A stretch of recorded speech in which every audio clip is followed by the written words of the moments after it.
If you're a wide player, you need to learn this cross.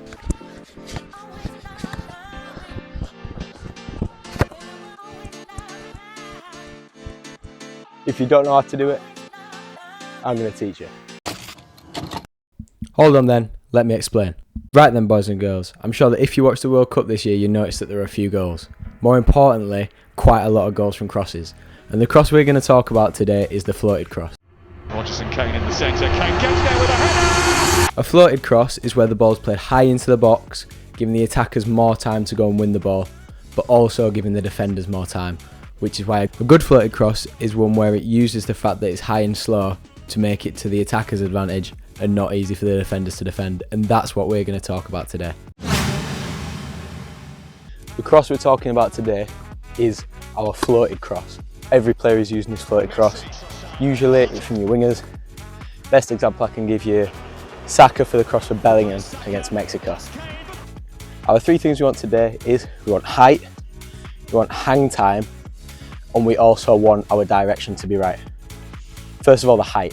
What we want to do is, if we can see on this ball, we want to make sure, as we're crossing, because of the angle we're going from, we want to drive straight to that byline and then get our crossing. That once we've taken our touch, we want to get across right under. I'll give you a closer example, but what we need is to make sure we get our foot across and then right under to dink that ball into the air.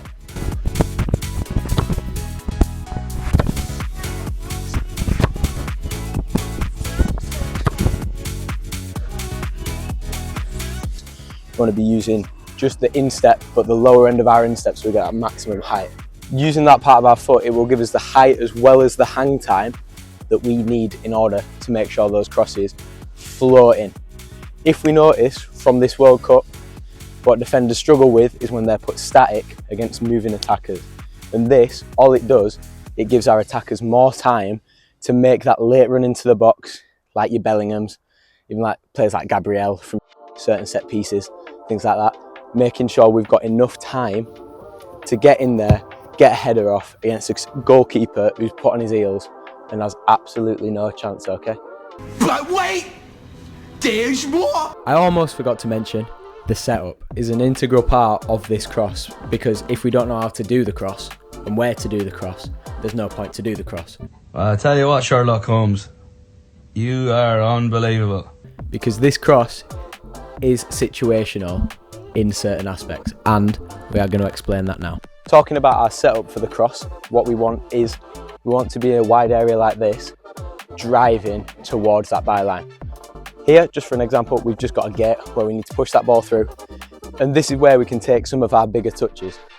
So as we're here, dribble, it's a push, then around, looking for that high cross, okay?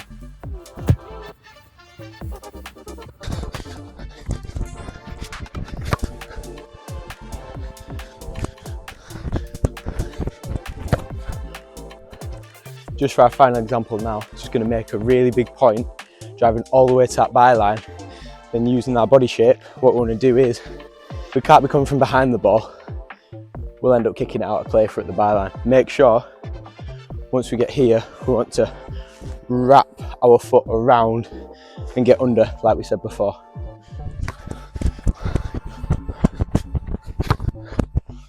For the direction, there are two options. We can either play it far to the back post, or we can play it deeper around that 10 to 6 yard line. Both of these options are due to the fact that it's a slower cross, meaning that if we put it somewhere where the goalkeeper's comfortable, it's very, very likely they'll come out and claim it, punch it, and overall just stop us from scoring a goal. So we need to put the ball into places where the goalkeeper's uncomfortable. So because this cross is slower, if we put it over their head, it gives our players time to make that run into the back stick and then go back and win the ball. Just like this. What we want is, we want our strikers, our attackers, to be running in from here, ready for that cross. What we want to make sure is that the opposition goalkeeper doesn't think he can come get it. What we want him in no man's land, feet flat, ready to try and make a reaction save instead of coming to claim the cross.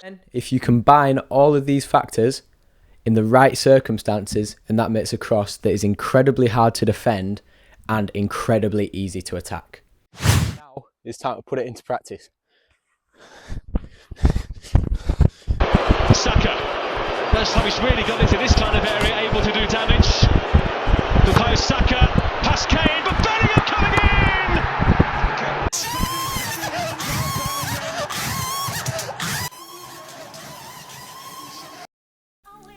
So, if you've enjoyed this video, please like it. Please subscribe if you want to see more stuff.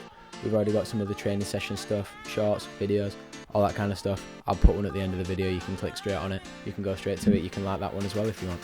Either way, I hope now you guys can go out, practice, learn how to do this floated cross, and then hopefully get some assists in game from. And even if it's not an assist, playing it to that back stick always makes an opportunity for a pass back across the box.